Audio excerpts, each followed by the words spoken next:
जय हिंद। राम राम। सत श्री अकाल। देसी बुड्ढा देसी चैनल देसी बात। साथियों,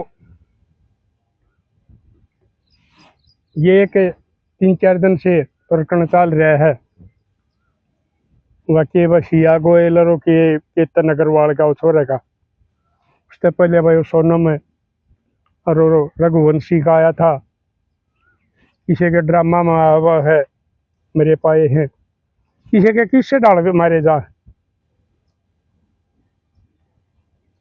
तो इसलिए बात मेरे ताई काल एक मजबूर दुखिया बाप ने बताई। प्रधान जी, ये जो हमारा देश के कानून हैं, आप क्या करो, जिनके खिलाफ आप लड़ाई लड़ रहे हो, इनकी वजह से ये सारे काम हो रहे हैं। मेरा बेटा भी इन कानूनों की वजह से आज तक ना तो मैंने उसकी लाश मिली और ना वो जिंदा वापस आया। पता नहीं उसके साथ क्या सलूक कराया छोरी ने। ये साथियों, आप बताओ, ये जो इस किस्म के वो हैं, इवन्यू कहते हैं भाई, अगर भाई और धन की भूखी हो है, पैसे वाले के पास है, छोड़ के चली जा, गरीबी में ना। इनकी तो भाई बुद्धि का पता है को नहीं। ये जो अब नया केस साल का, वो अरबापति का लड़का बताया, इकलौता बेटा, जिसका बताओ 17 करोड़ का तो ब्याह का खर्चा के भाई महल कर रखे थे, भाई हवाई जहाज कर रखे थे, पता नहीं क्या था उसके पास में। तेरा पैसा था, उद्योगपति का बेटा था वो। लेकिन फिर भी उस लड़की ने, वो पता नहीं भाई, वो उसका प्रेमी का, हमने तो, वो अमीर है, गरीब है, सुथरा है, भूंडा है, उसके लिए उस एकलौता बेटे की हत्या कर दी। पहले भी कितने केस हुए हैं, वो सुनी थी, वो के था, वो सोनम थी, के थी, उसको जमानत में लगी और वह जेल से बाहर आ रही है। और भी भाई ये बहुत केस हुए हैं, वो भी शायद जेल से बाहर आ गया हूँ, क्योंकि हमारा देश का सिस्टम, हमारा देश के कानून, इसे इनकी वजह से, इनका मेरे हिसाब में तो इनको बढ़ावा मिल रहा है। अगर ये लिव इन और लव मैरिज का कानून नहीं हो तो ये बेकसूर बेटे नहीं मारे जा, क्योंकि ये सोच कर यो काम कर रहे हैं कि भाई असल तो थारा पता नहीं लगा, अगर जब पता लग भी गया तो 2-3 साल जेल में रह कर तुम बाहर आ जाओगे। क्योंकि हमारा देश में भाई ये क्या है, न्याय, संविधान, कानून बहुत ही लचीले। बेकसूरों को फांसी हो जाए, उम्र कैद हो जाए है, और जो रसूखदार हैं, पैसे वाले हैं, वो असली हत्यारे भी जेल से जल्दी ये बाहर आ जाए, फिर वो आकर ये तो लव मैरिज कर ले है, लिव इन में रह ले। अगर ये कानून नहीं हो तो इन बहना के भाई नहीं छीने जा, इन माँ बापा के बुढ़ापे के सारे नहीं छीने जा। सरकार पता नहीं इसमें क्या कर रही है। और मैं तो यह बात कहूँ हूँ, आखिर ये जो थोड़े दिन में जेल से बाहर आ जाए, फिर वो और बड़कान पता लगा कि वो बाहर आके तो दूसरे भी नहीं मानने हैं। अगर उनने यो काम कराया था, वो जेल से बाहर आ गए, थारा के बिगड़ेगा। फिर दूसरे बेटे का नंबर आ जाए, तीसरे बेटे का नंबर आ जाए है, या किसी की छोरी मारी जा है इनने के उसमें। तो ये मैं तो इसने भाई सिस्टम ने, इस कानून ने, इसका अपराधी मानू हूँ, अकेली बेटी ने नहीं। और अगर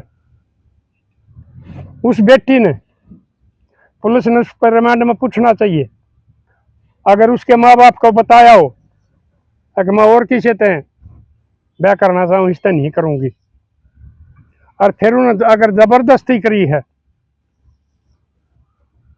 तो उनकी भी सजा होनी चाहिए कि नहीं होनी चाहिए। क्योंकि वो बेटी से ज्यादा वो दोषी मानो मैं, तो आप बताइयो, आप बेटी को ज्यादा दोषी मानो हो या उस बेटी के माँ बाप को?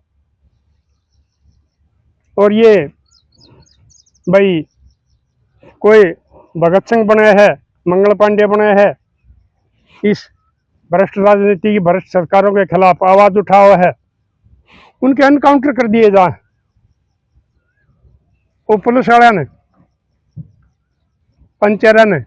पंचर भी ने सस्पेंड करके, लेकिन उनको फिर प्रमोशन दे दी जाए है, क्योंकि सरकार से पहले बात हो उनकी, मैं तुम यो काम कर दो, कुछ दिन सस्पेंड रहोगे, बाल हो जाओगे, फिर तारी प्रमोशन हो जाएगी। उन देशभक्तों के खिलाफ, समाज की आवाज उठाने के खिलाफ तो यह पुलिस भाई और ये हमारी सरकार ये काम करने लग रही है। उनको ये वो हथियार भी डालते हैं, फेंकते हैं, और फिर भी उनके एनकाउंटर करे जा रहे हैं। और जो ये इसके संभाले हैं, ये कुछ दिन में जेल से बाहर आ जाए। तो मैं तो नहीं कहूँ भाई, मेरे हिसाब से तो इन बालकों की जान जब बचेगी, इनके भी न्यू एनकाउंटर करेगा। जैसे 500 शायद कर्नाटक में था केस, एक डॉक्टरनी का रेप करके हत्या कर दी थी, और उनका भाई के का अगर मौका पर ले जाया करे हैं, ये पुलिस वाले जानते होंगे, वो उसका वो करने गए तो उनकी तीनों चारों दरिंदियां की उड़ाया, एनकाउंटर कर दिया। इनका इसके संभाला का एनकाउंटर होना चाहिए, इन छोरियां का भी, इन छोरियां का भी। जब इन्हें हमारी युवा पीढ़ी का कुछ भय बनेगा, जो ये रास्ता भटक कर ये गलत कदम ठान लाग रहे, अपने माँ बापा की मर्जी के खिलाफ जान लाग रहे, तब तो ये इस किस्म के भाई ये केस रोक सके। अगर जो हमारा देश का कानून चल रहा है, जो सिस्टम चल रहा है, इसमें बदलाव नहीं होया तो आप देखते रहियो, ऐसे ही मरते रहेंगे, क्योंकि बहुत ढीला है सौदा हमारा। तो आगे उस आदमी ने बताई, प्रधान जी मेरा एक छोरा था और वो पढ़ा करता, और उड़े गुआंढ की छोरी, तो उसका मेल हो गया, मन्ना पता नहीं लग गया, मन्ना पता जब लग गया, वह छोरी और वो छोरा घर तक भाज के चले गई। मैंने सोची भाई कितने चले गया, को खेल तमाशा देखने की, या प्यारे दोस्तों के साथ घूमने चला गया होगा। लेकिन फिर वो पता लग गया कि वो तो किसी गुआंढ की छोरी ने बजा के ले जा रहा है।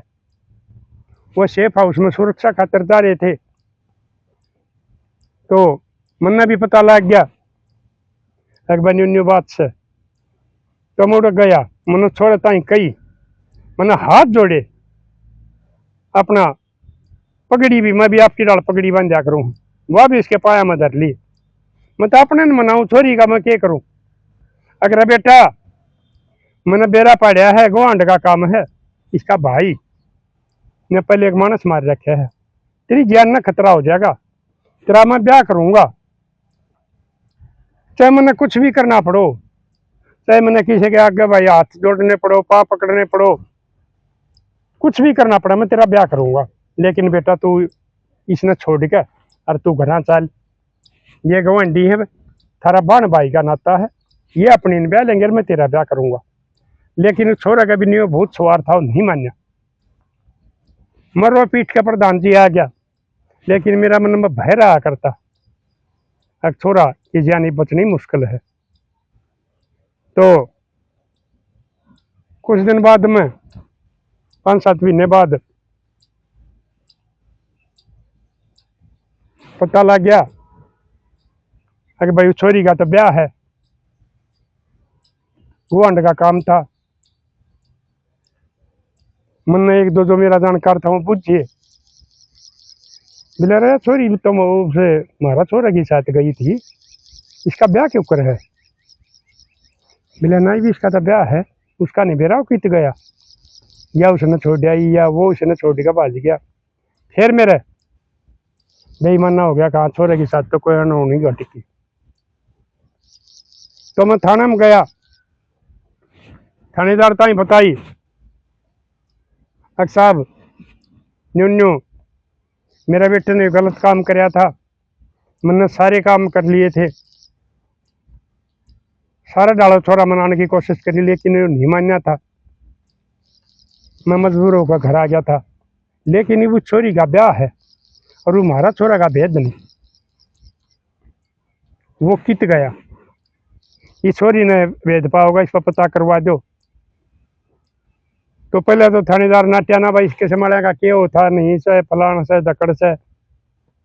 फिर बोलिया जी कितने मार के दाबे रखे और कुछ कर रखे हो। मेरा निकम्मा था, नालायक था, कम से कम उसका लिया कर मैं अंतिम संस्कार तो कर दूंगा, एकला बेटा था। तो थानेदार ने रिपोर्ट लिख ली। बोला भाई मैं फिर गया तीसरे दिन, बोला जांच कर रही। हाँ भाई वो उसका भाई बदमाश था, उनका गुजारा भी ठीक था। भाई मेरे दो रहे दिन इतने पैसे भी नहीं थे उसके पास, वो थानेदार को ना उसने मेरे पर कुछ मांगा। घूमे गया मैं 2-3 महीने ताई, लेकिन उस मेरा बेटा की आज तक ना तो लाश मिली है और ना वो जिंदा वापस आया है। हम वीर मर्द और वह उसकी बहन रोए जहाँ हमारे आँखें के आंसू सूख लिए। कितना भी निकम्मा था, किसा भी नालायक काम कराया, लेकिन फिर भी हमने वो पाला था, बड़ा कराया था। बहन का इकला भाई था, उसका आज तक पता नहीं लाग लिया है। तो बोला प्रधान जी मेरी कुछ मदद कर दो। तो मैं कहा भाई इस मामले में कोई मदद नहीं करूँ, मैं तो इनके खिलाफ हूँ, लिव इन के लव मैरिज के, कि मैं क्या बता सकूँ। तो साथियों जब उसकी छोरी का ब्याह लाग रहा है तो जिंदा तो भाग नहीं सकता उसने छोड़ कर। आप भी बताइए, छोरी मैं को रोल से उसने मरवाया है या और कोई कारण होया है जो उस बाप ने ना लाश मिली है और ना कोई इससे तो बात हुई है, ना जिंदा का पता लग गया है। तो मेरे लाडलो मैं तुमने बार बार समझाने लग रहा हूँ, ये एक पाप ना करो, यो माँ पाप से जो तुम माँ बापा की मर्जी के खिलाफ जाकर नहीं कदम उठाओ और फिर अपनी जिंदगी खोजो, उनका बारे में नहीं सोचते। अगर भाई थारे जाने के बाद में थारा परिवार का क्या होगा। अरे फूक दो इसी बनवाया ने, ये जीवन साथी नहीं हुआ करती, ये जान का काला होया करे। अरे मेरी लाडो बेटी हो तुम भी, कितनी छोरी भी मरी पाओ मार के, कितने रेल गिलने पर फेंक दे, कितने कितने फेंक दे, छोरियाँ का भी भेद नहीं चलता। क्योंकि इसके संभाले कि माँ बाप उनकी भाई वो नहीं करवाते, जांच नहीं करवाते, वो मरे मान ले हिन्ने अग भाई हमने, तो उनके केस दब जाए। तो मेरी लाडली और मेरी लाडो बेटी हो, ये छोड़ दो इस बीमारी ने, ना करो यो काम, थारी तो औकात के है। जब वो इतने 100,000 बाढ़ का के ये तो कितने कांड होने लग रहे हैं, उन छोड़ के और ये नंगड़ प्रवृत्ति के बालक से उनके साथ मिलकर और वो कितने अपने होने वाले पतिया ने, कितने शादियों पतिया ने मरवाने लग रही है, उनके अंजाम देख लो फिर क्या हुआ है। तो मेरे लाडलो जो थारे माँ बाप थारी शादी करेंगे वो जीवन साथी होंगे और रिश्तेदारी 7 पीढ़ी तक चल करे, तुम पूरी जिंदगी जियोगे, बेटे बेटी खिलाओगे, पोते पोती खिलाओगे, थारे माँ बापा की इज्जत बरकरार रहेगी। नहीं तो ये काम करने वाला के माँ बापा ने घर तले कटना मुश्किल हो जाए, जिसके कोई छोरा किसी की छोरी ने बजा ले जाए, किसी की छोरी बाज जाए। तो मेरे लाडलो मत जोड़ के न अपने मान कर थारे तो बार बार यह अपील करने लग रहा हूँ, इस पाप में शामिल ना आइयो, इसके नतीजे बहुत बुरे होया करे।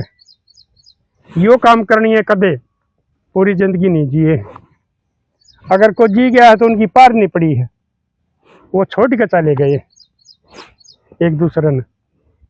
और फिर उनका भाई छोरिया का तोड़ा है, छोरे तो न्यूआन रहे हैं, वह ब्याह ही भी जा है, तो उसकी इस घर में जाने के बाद में थोड़ी कोई इज्जत कोई कदर नहीं रहती। उसकी भाभी, उसकी दुरानी, जेठानी, सासू जिंदगी भर ताने दे जाएंगी। तू भी क्या बोला है अपने माँ बापा के ऊपर गौ कहना भाज की थी, क्या इज्जत से तेरी इज्जत में तार के करने आ रही है। मतलब इस किस्म के बोली ताने मेरी लाडो, तुमने जिंदगी पूरी जिंदगी नहीं जीने देंगे। पहले तान्या के जख्म कर कर ये समाज मार देगा। तो मैं आशा करूं कि भाई ये माँ बाप भी अपने बड़का का ध्यान रखेंगे। और मैं बार बार कहूँ बोन तो पहले पूछ लिया करो, क्यों किसी बड़का की जान खत्म करवाने लग रहे हो। एक भाई तेरा बेटी तो कोई चक्कर तो नहीं है, अगर वह हाँ पर है तो भाई उसका और किसी का छोरे की गेल ब्याह ना करो, उसने बेआई मौत ना मरवाओ। तुम अपनी तो बुराई ने दाबन खातर एक भाई बुराई दब जाएगी और दूसरे का छोरे की कुर्बानी ले लो ना, उसका अपनी का आप समाधान करो। इसलिए मेरे लाडलो इन बड़का का ध्यान रखा करो, इनकी रखवाली रखा करो, इन अच्छे संस्कार दिया करो। जब इनकी जान बचेगी थारी इज्जत बचेगी। तो साथियों दे दियो आप भी अपने विचार, मिलेंगे अगली वीडियो में। तब तक के लिए अपने लिए जिए तो क्या जिए, तो जिए दिल जमाने के लिए।